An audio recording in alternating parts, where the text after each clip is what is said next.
many territories vying for independence and international recognition. Of these, few would appear to have as strong a claim to international acceptance as Somaliland, which seceded from Somalia in 1991. By all accounts, it meets all the main criteria for statehood. It also enjoys considerable international sympathy, and yet, after 3 decades, it remains completely unrecognised. In this video, I'm going to take a look at why it has faced such an uphill battle to gain formal international acceptance and consider whether this could change.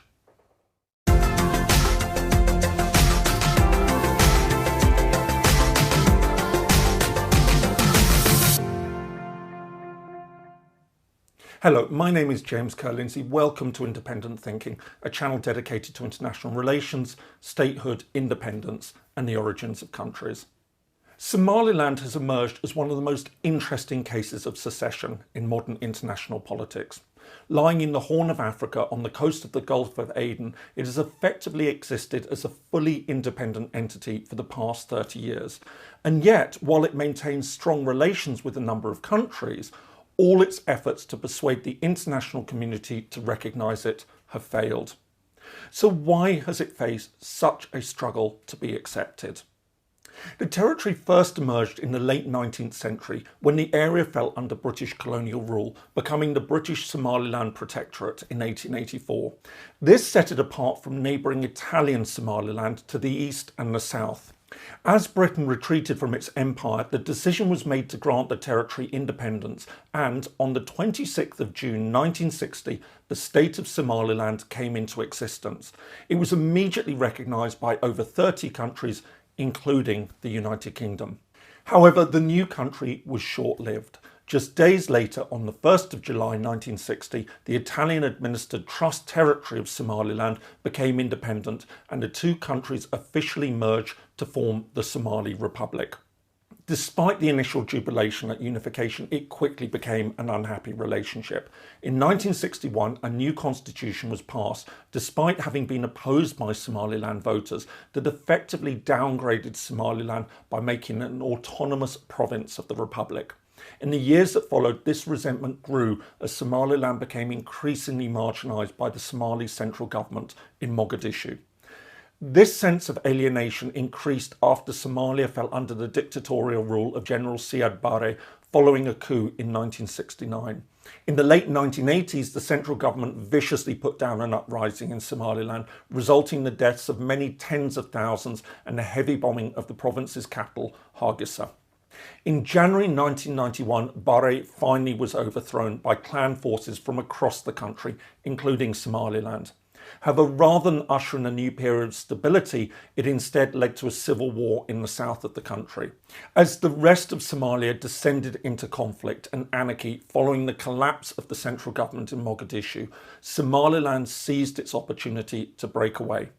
On the 18th of May 1991, it unilaterally declared independence, or, as the leaders in Somaliland would say, it reclaimed its independence.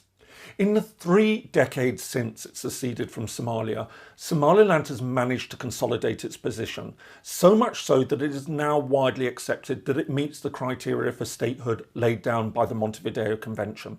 For a start, it has a defined territory. However, it's worth pointing out that the situation is complicated by an ongoing boundary dispute with neighbouring Puntland, an autonomous province of Somalia to its east.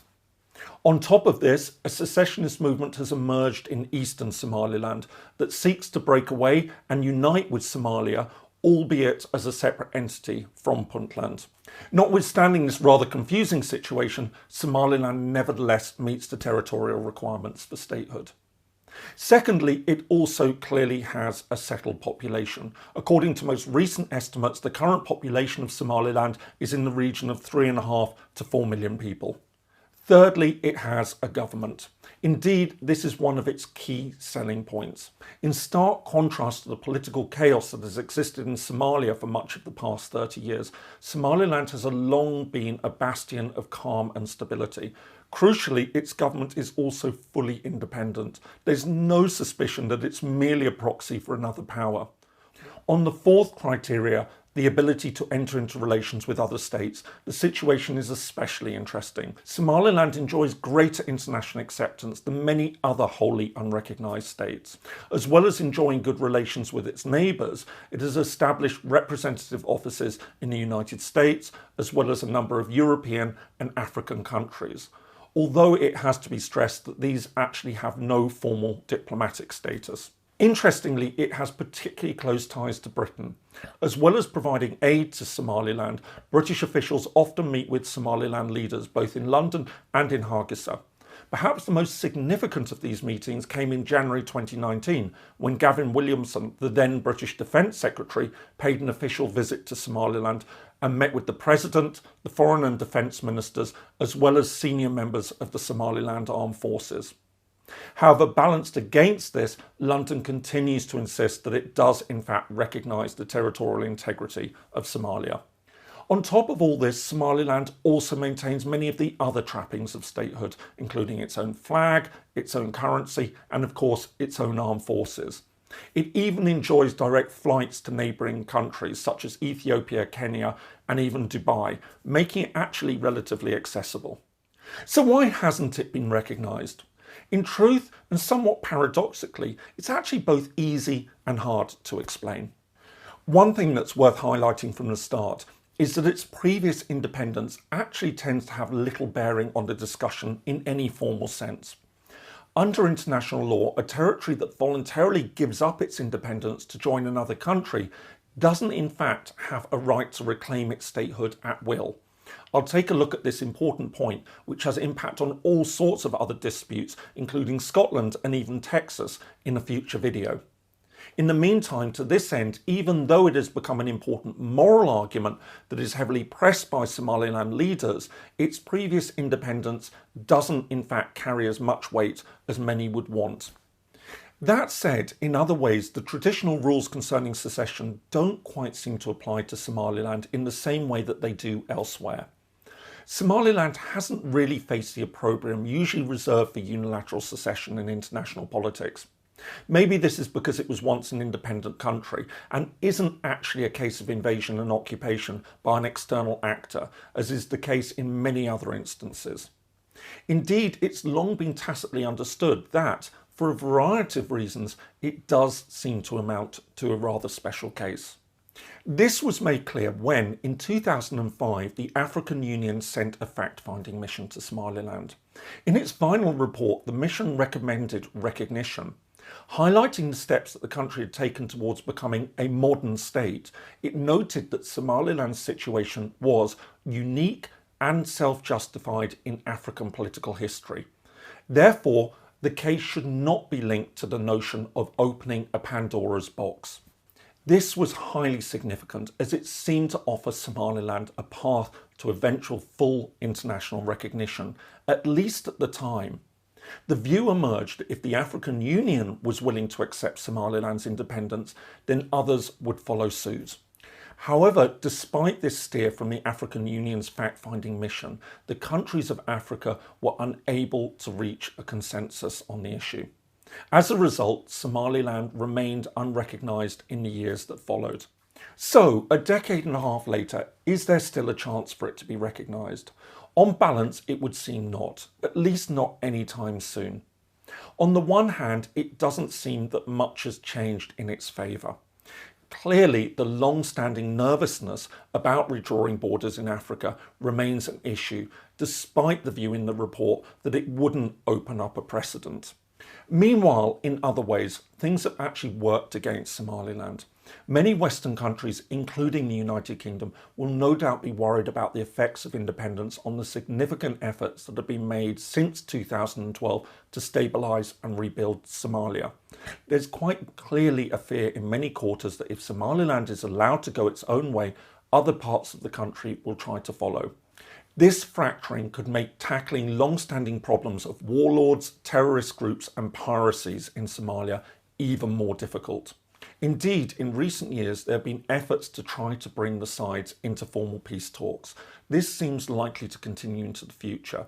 And while there is the prospect of talks, even if they are unlikely to reach a mutually acceptable settlement, few countries will want to prejudice the outcome by taking a decision on recognition. As a counter-argument, leaders in Somaliland argue that other geopolitical factors are now working in their favour in terms of recognition. For example, there's increasing interest in their port facilities, including reports that Russia wants to establish a naval base there. While this might have an effect in the future, it's very much in the realm of speculation for now. Somaliland is a fascinating case. All things considered, it sits in a strange grey zone when it comes to secession. Leaving aside its previous existence as an independent state, which doesn't officially have a bearing on its claim to independence, but does nevertheless seem to shape perceptions about its case, it most certainly meets the 4 conditions for statehood. It is a clearly defined territory, it has a settled population, it has a government, and one that is demonstrably independent, and lastly, it has a proven capacity to enter into relations with other states.